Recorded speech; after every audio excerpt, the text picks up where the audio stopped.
Dear learners, welcome to this online lecture series of Swayam course, that is Food Fundamentals and Chemistry. In previous videos, you have learned about the different food groups, basics of food, water and carbohydrate. Today we will be discussing about the protein. Just imagine your body as a big building made up of brick. For to build any big building, a strong building, we require bricks. In a just similar way, the protein is act as bricks to body build and repair. So, guys, if we are gym enthusiastic or any gym enthusiastic, they are always worry about their body building and body fitness. So, protein is very important nutrient to build the body, to repair the body. So, we will discuss today about the protein with the following objective, that is learning objective for this video, that is to describe the different levels of protein structure and classification, to comprehend the functionality of protein in food system as an enzyme, structural components, emulsifier, texturizing agent, etc. To understand the application of protein and protein based ingredient in food processing and preparation. This protein is the most abundant organic molecule in our body, and it is made up of carbon, hydrogen, oxygen, nitrogen and sometimes sulfur. It occurs in every part of the cell and constitute about 50% of cellular dry weight. So, this protein word comes from Greek word, that is proteus, meaning first or primary, or we can say important. So, protein consists of the amino acids. So, that means protein is made up of amino acid. The amino acid is linked by the peptide bond. There are 20 amino acids found in the structure of protein. The protein is not only the important as a constituent of food, but it also perform the different function in food processing and preparation. Nutritionally, the protein provides energy and it helps in body building, maintenance and tissue repair. Some protein speed up the chemical reaction, while others play a role in defense, storage, transport, cellular communication, movement and structural support. It gives structural support to the body. So, where we will get this protein? So, protein is the constituents of most of the molecular or nuclear material of the cell, that is DNA, RNAs we can say, and it occurs in dried seeds of plants more than in the plant tissues. So, there are three main sources of protein, which includes we can get protein from the plant, we can get protein from the animal and we can get protein from the microbial sources also.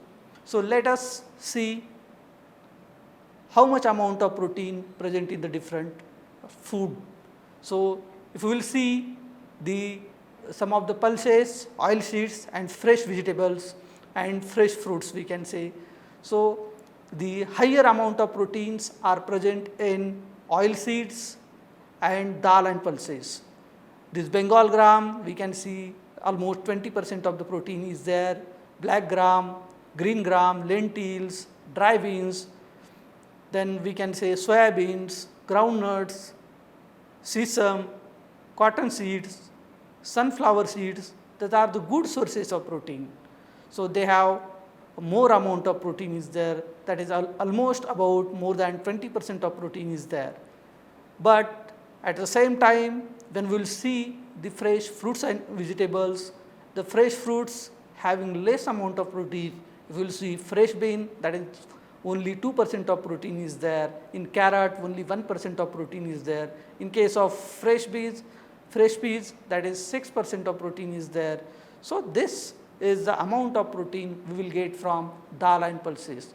So, in a similar way, there are animal and microbial sources of proteins are there. We will get more amount of protein from meat, milk, eggs, fish. As compared to the milk, we will get more protein in meat, eggs and fish. That is almost more than 10% protein is there.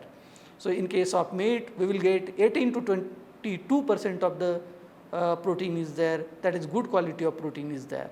Then we will get the protein from the microbial sources, that is single cell protein is there, that protein is more than 40% protein we will get from the single cell protein. So, after this we have mentioned that protein is made up of amino acid. So, what exactly this amino acid is there?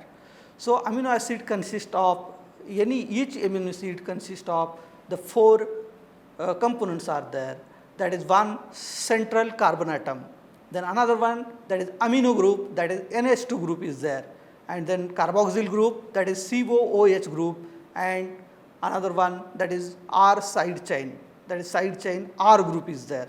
So, whenever we are talking about this amino acid, the amino group, that is basic one, and another group is there, that is carboxyl group, that is acidic in nature.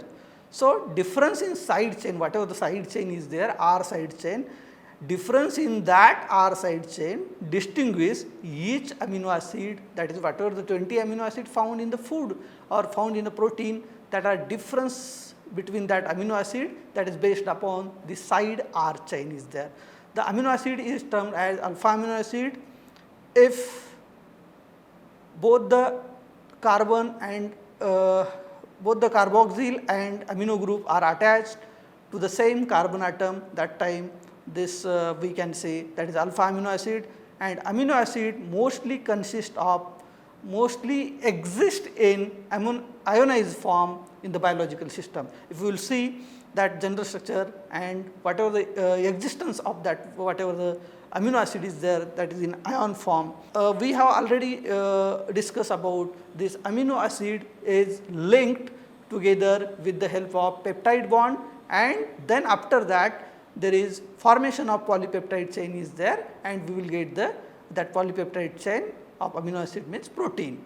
So, how this we can say polypeptide bond will form, we will see the linking of 2 amino acids with each other by the elimination of H2O molecule resulting in the formation of peptide bond. If we will see this one in an image also, we will get that from one amino acid, that is OH group, and from another amino acid, that is hydrogen bond, that is 2 H atom and 1 oxygen atom will removed from the structure of this 2 amino acids, and we will get the formation of peptide bond, and we will get the polypeptide chain of amino acids. When these amino acids link together, you will have the N terminal, that is side with the amino group on the left hand, and C terminal on right hand side. So, at the molecular level, the peptide bond is formed through a dehydration reaction, as we have said that water molecule, that is H2O is eliminated from the structure, that is means the dehydration reaction is there. As shown in the image, 2 amino acids are able to bond together when 2 hydrogen and oxygen are removed from the molecule, we will get this formation of peptide bond is there. Then we will move to another portion of this protein, classification of protein is there. Protein have the wide structural and functional diversity. So, it is difficult to classify on the basis of a single property characteristics or however, the following are some common classification are there, classified on the basis of hydrolysis of product of hydrolysis, then shape and structure, then biological function. So, on this majorly on these 3 bases protein are classified. Let us understand the classification of protein on the basis of these 3 criteria. So, classification on the basis of product of hydrolysis into the 3 groups, that is simple protein, then conjugated protein and derived protein. Those protein are whatever the simple protein are there, those proteins are only made up of amino acids. It is 2 types of simple protein, that is one globular protein that is in a spherical shape, or another one is a fibrous protein, that is thread like shape is there. We can say in case of this fibrous protein, whatever the protein available in the hairs, that will be included under the fibrous protein category. So, another group is there, that is conjugated protein. They are made up of amino acid and prosthetic group, that is we can say non-amino acid group. Example, phosphoprotein is there, nucleoprotein is there, glycoprotein is there, mucoprotein is there, chromoprotein is there, lipoprotein is there, metalloprotein is there. For example, if the protein is attached with the, we can say, metals or metal ions, in that case that is metalloprotein is there. In case of phosphorus group is attached with the protein, that we can say phosphoprotein is there. And third one category of this protein based upon the product of hydrolysis, that is derived protein. They are made up of by water removal, or we can say small peptide form like peptones break into the amino acids. So, this kind of classification are there on the basis of product of hydrolysis. Then we will move to another classification, that is based upon shape of protein, and on the base of shape of protein, the protein is classified into 2 groups, that is fibrous protein and another group is there, that is globular protein. Fibrous protein have no tertiary structure involved into it. They are made up of primary and secondary structure. They are insoluble in water. They are linear. We can say they are sheet-like in shape, and they have structural role. Example, keratin in hair and nail, actin and myosin protein in the muscle cells, collagen in the skin. So, this kind of protein are the part of fibrous protein. Then another group based upon the shape, that is globular protein. They have tertiary structure, globular, that is spherical arrangement is there. That protein is soluble in water. They are associated with the metabolic processes. Example, hemoglobin, myoglobin, egg white, enzymes, antibiotics. These are the some examples of globular protein. So, then we will come to the next classification, that is we can say protein plays various role, various function in the body of the living organism, and based upon that function protein are classified as enzymatic protein. Whatever the proteins are there, they act as enzyme and they accelerate the chemical reaction. So, whatever the protein is there, that protein called as enzymatic protein. Like we can say example, digestive enzymes catalyze the hydrolysis of the bond in the food molecule. So, whatever the proteins are there that perform the chemical reaction, that considered as enzymatic proteins. Then storage protein, storage of amino acids are there. Example, casein in the milk is the major source of amino acid for the baby mammals. Plant have storage protein in their seeds. Albumin is the protein in egg white used as an amino acid source for developing embryo. These are some common example of storage protein. Then hormonal proteins are there. Coordination of organisms activity are the function of that hormonal enzymes. Example, insulin. Insulin is a hormone secreted by the pancreas, causes other tissue to take up glucose and thus regulating body sugar concentration. This is a hormonal protein, they perform this function. Contractile and motor protein are their function, that is movement of the tissues or movement of the person. Example, motor protein are responsible for the individuals of this flagella and cilia. Actin and myosin are the protein responsible for the contraction of the muscle. So, apart from this, defense protein are there, they are protective against the different diseases, like for example, antibodies are inactivate and help to destroy the viruses and bacteria in the body. Then another type of the protein is functional protein is there, that is transport protein, transport of substances into the body. For example, hemoglobin, the iron containing protein of vertebrate blood transport oxygen from the lungs to other part of the body. So, other protein transport molecule across the membrane. So, those are proteins called as a transport protein. Then after that, receptor protein, response of cell to the chemical stimuli. For example, receptor built into the membrane of nerve cell detects signaling molecule released by the other nerve cell. Then after that, structural protein is there, that whatever the structural protein that support is the main function of that protein, and the example of the structural protein is keratin in the keratin is a protein in the hairs, horns, feathers and other skin appendages. Insect and spiders use silk fiber to make their webs respectively, and collagen and elastin protein provide a fibrous framework in the animal's connective tissues. So, these are the functional protein that perform the different function in our bodies. Then structure of protein is the main basis for any functional property or any characteristic shown by the protein, that is all depend upon the structure of protein. So, there are 4 level of structure of proteins are there. Proteins are the polymer of L-alpha amino acids, we know that one. The structure of protein is rather complex, which can be divided into the 4 level of organization, as we have already said that one 4 level of protein structure, that is primary structure is there and secondary structure is there, tertiary structure is there and quaternary structure is there. So, we will let us see the one by one. So, this primary structure is nothing but a normal chain of polypeptides, and we can say that is whatever the amino acid is there in a primary structure, that is arranged in a linear sequence. It depends on number and sequence of amino acids.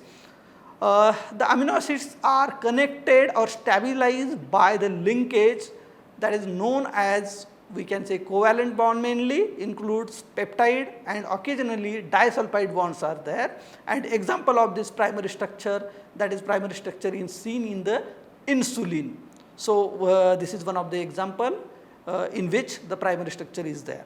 So, then after that we will move to the secondary structure. If you will see this image, particularly secondary structure of protein, that is twisting or folding of linear polypeptide chain, that is primary structure, is referred to as secondary structure. 2 types of secondary structures are there, that is one alpha helix and beta helix are mainly identified into the protein, secondary protein structure.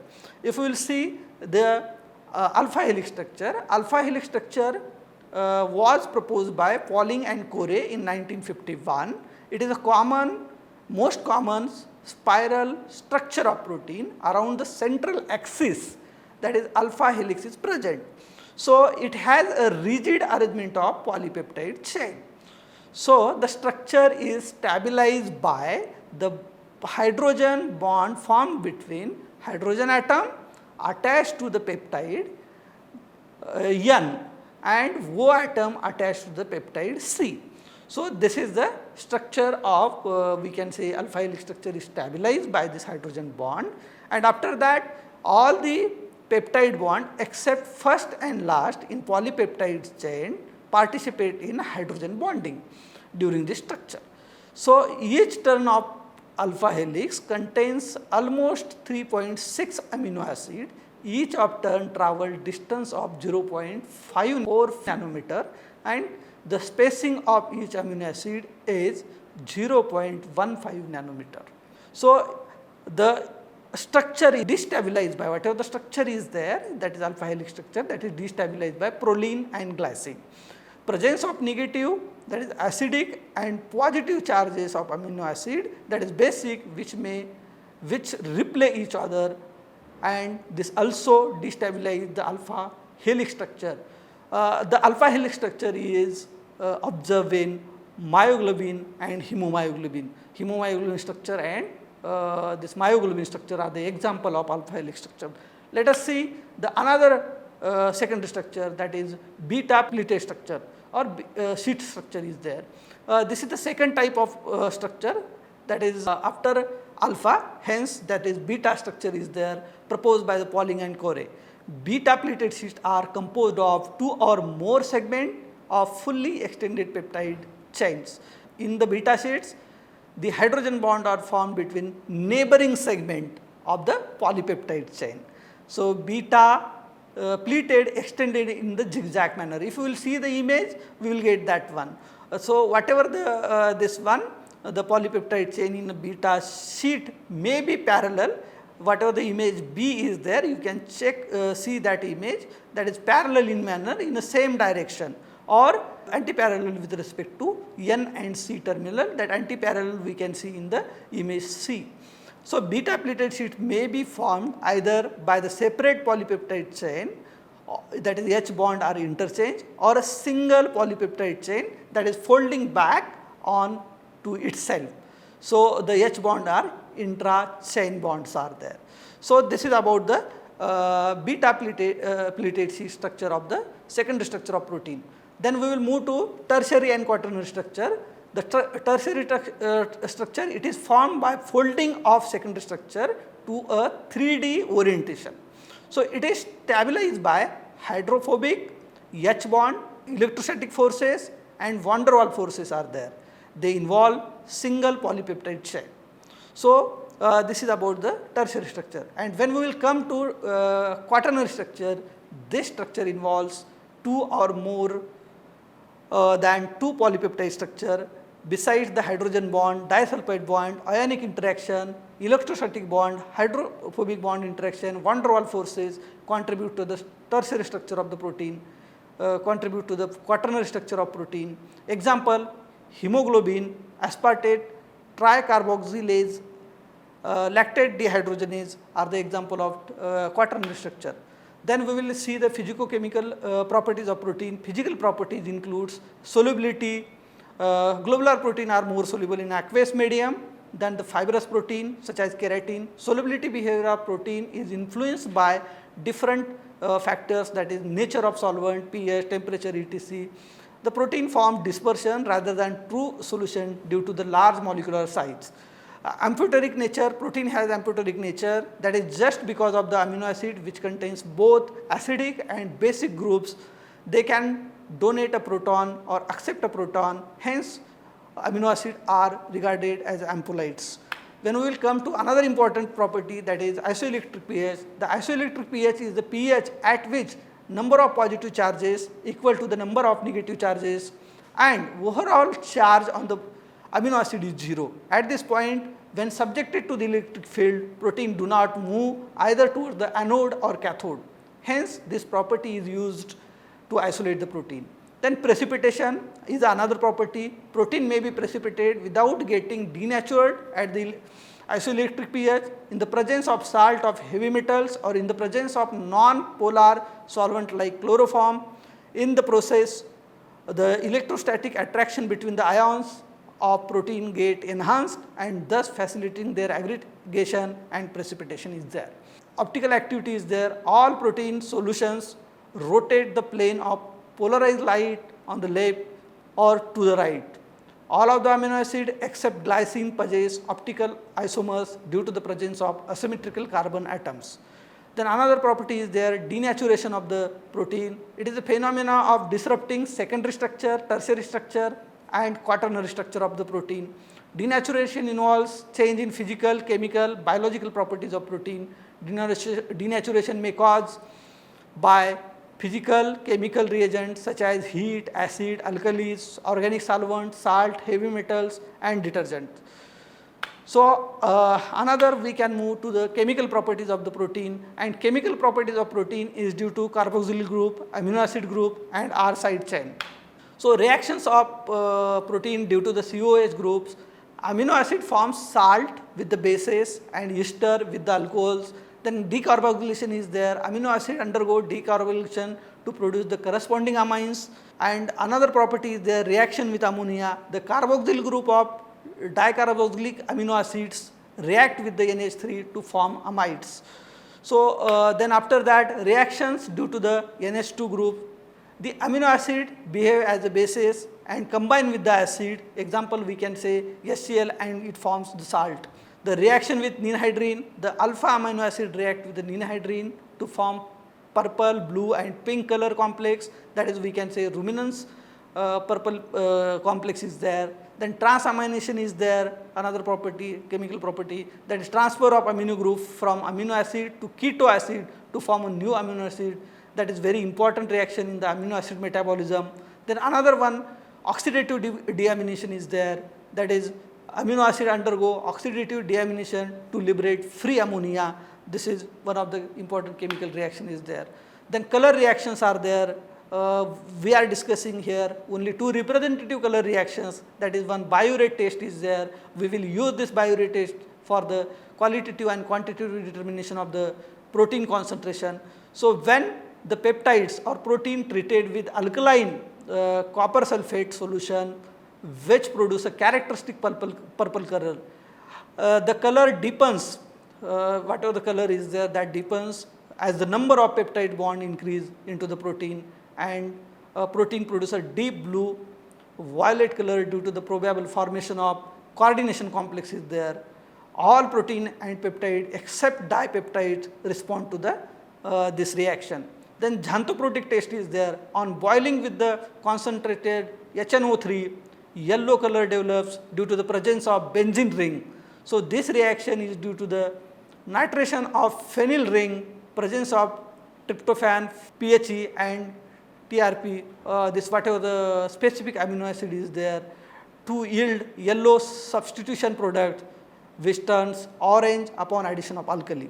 So, this color xanthoprotic test is there. These are the some chemical properties of we can say protein is there.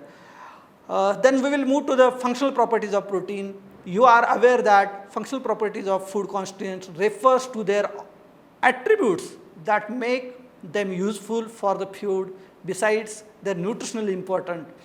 These are the physicochemical properties which influence the characteristics of food like texture, taste, appearance, etc. So, what are that properties? That properties are emulsification, viscosity, solubility, we can say formation of gel, binding to the fat and water molecule. Understanding these properties help food technologists to improve the apparent taste and texture of the food by exploring them. Like solubility, that solubility promote the absorption and digestion of food, as we have already seen the solubility. Emulsification capacity or emulsifying ability that aids in digestion and absorption of some types of nutrient, example fats. So, gelling capacity is there is gel formation is there, gelation we can say, gelation of protein is there, gelling property that enhance the texture of the food. Then after water holding capacity is there, that water holding capacity promote the absorption and digestion of food is there. Then foaming ability, foaming ability is responsible for proper food texture and appeal also, that enhances the palatability of the food also. Adhesive property is there that increases stickiness of the food. Then after that another property is there, that is functional property, viscosity is there, and due to the viscosity whatever the protein is there, that protein acts as a thickening agent into the certain types of the food material. Then we will come to the our very important portion, that is application of protein ingredients or protein. So, the different protein ingredients are prepared, or we can say extracted, like soya protein concentrate is there, one of the important ingredient is there. It contains not less than 70% protein on the moisture free basis.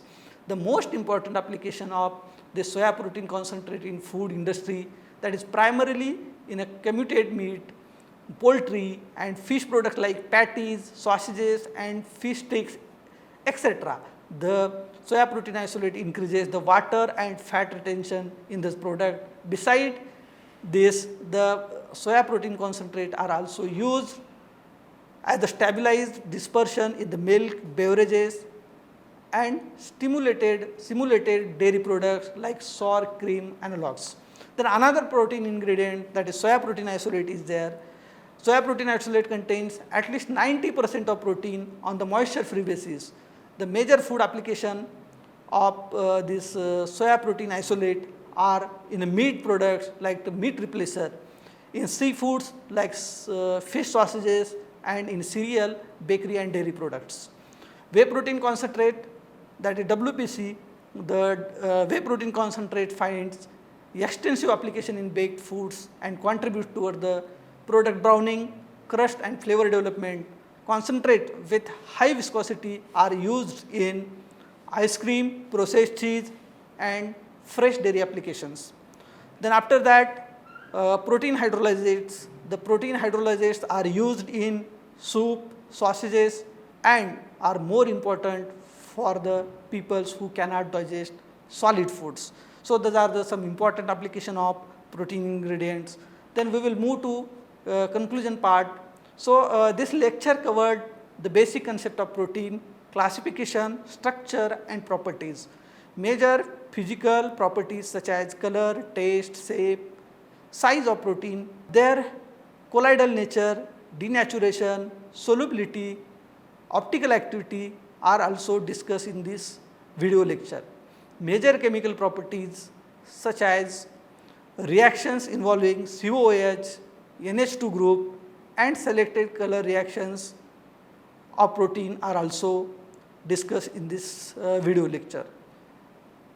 Toward the end of this video lecture, the application of protein based ingredient such as protein isolate, concentrate and hydrolysis are also addressed. We hope that you have had a rewarding learning experience. We wish you a grand success in your further academic endeavors. Thank you.